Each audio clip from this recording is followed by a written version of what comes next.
This one is so embedded into our minds and so common in our daily lives that we hardly see its toxicity effect on ourselves and the rest of the world.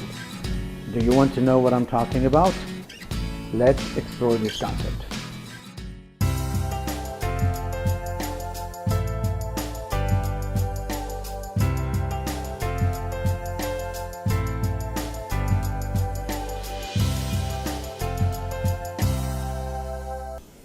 Judgment.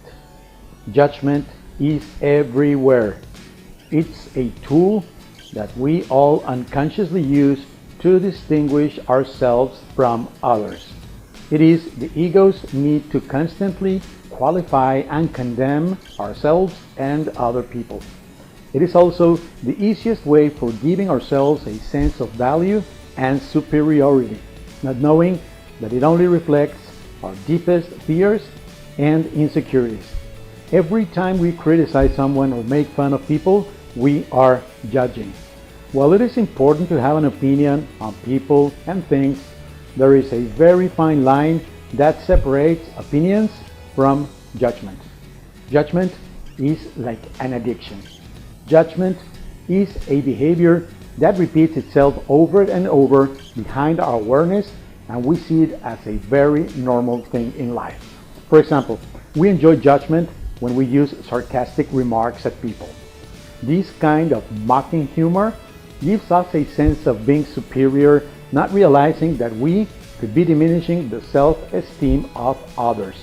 We don't see that in the end, we are not only harming other people, but we are also harming ourselves deeply. Why? Because judgment keeps you trapped in your mind, in your thoughts. Judgment happens when we are identified with our ego and have lost connection with our true self. Our true self never judges. It doesn't need to. Our true self is complete and doesn't require from any kind of external validation. And that's what judgment is all about.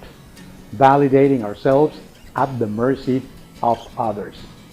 In my opinion, judgment starts at home, and then it reinforces itself when we as kids start to interact with the world.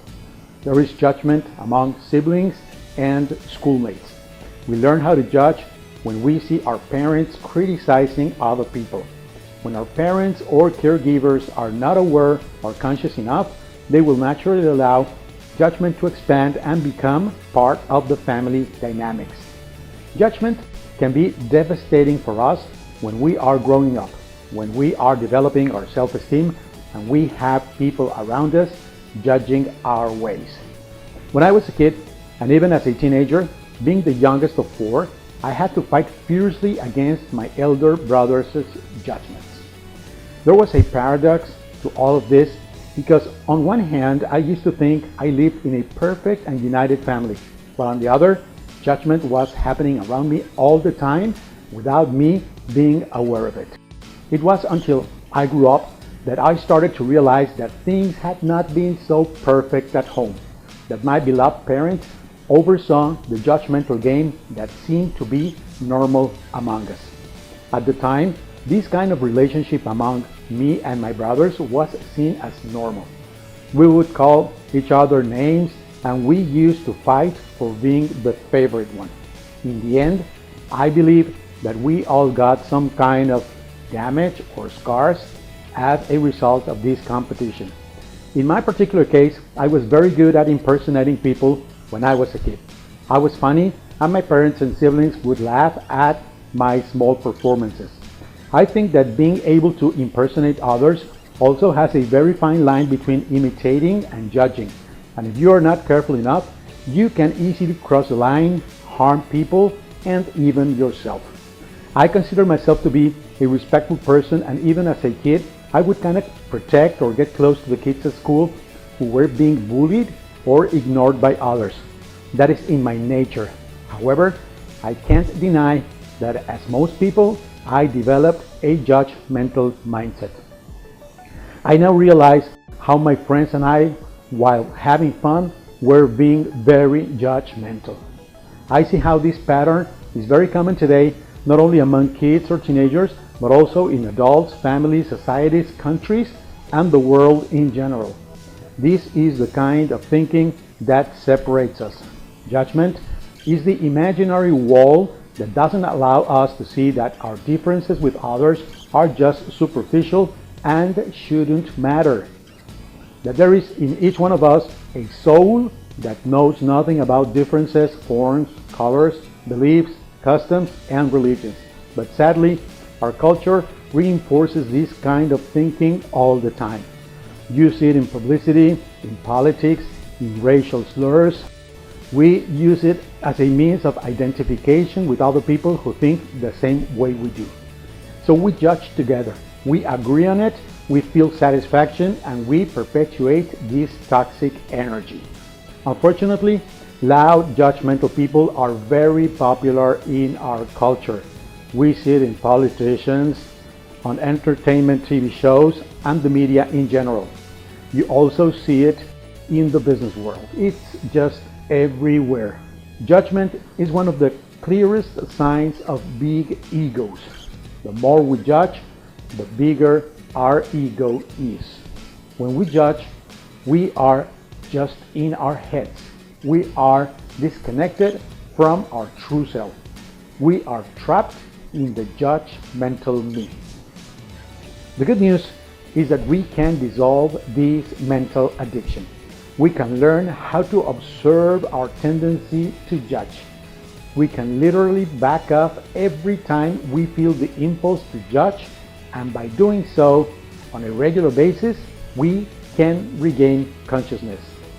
When we become mindful, we have pretty much won the battle. But be careful, the judgment tendency will still be there. There will be moments in which we will inevitably fall into it. But with practice, we will be able to retrieve as soon as we notice that we are in that place of judgment. We can learn how to have an opinion without judgment. There are so many other implications of judgment in our lives that it would take us a complete book to talk about it. For now, let's just start from the beginning. Monitor yourself, be mindful, observe how bad is your level of judgment, and take action. Prevent it from being part of the normal dynamics at home. Be compassionate to others.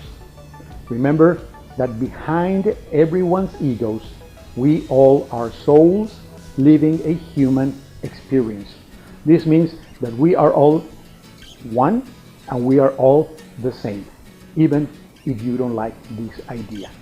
Talk to your kids about judgment and bring light to the world.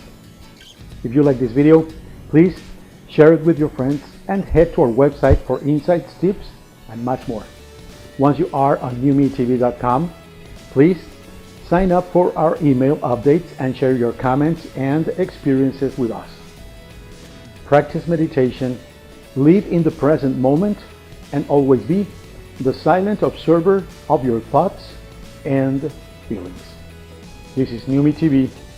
Let's evolve together.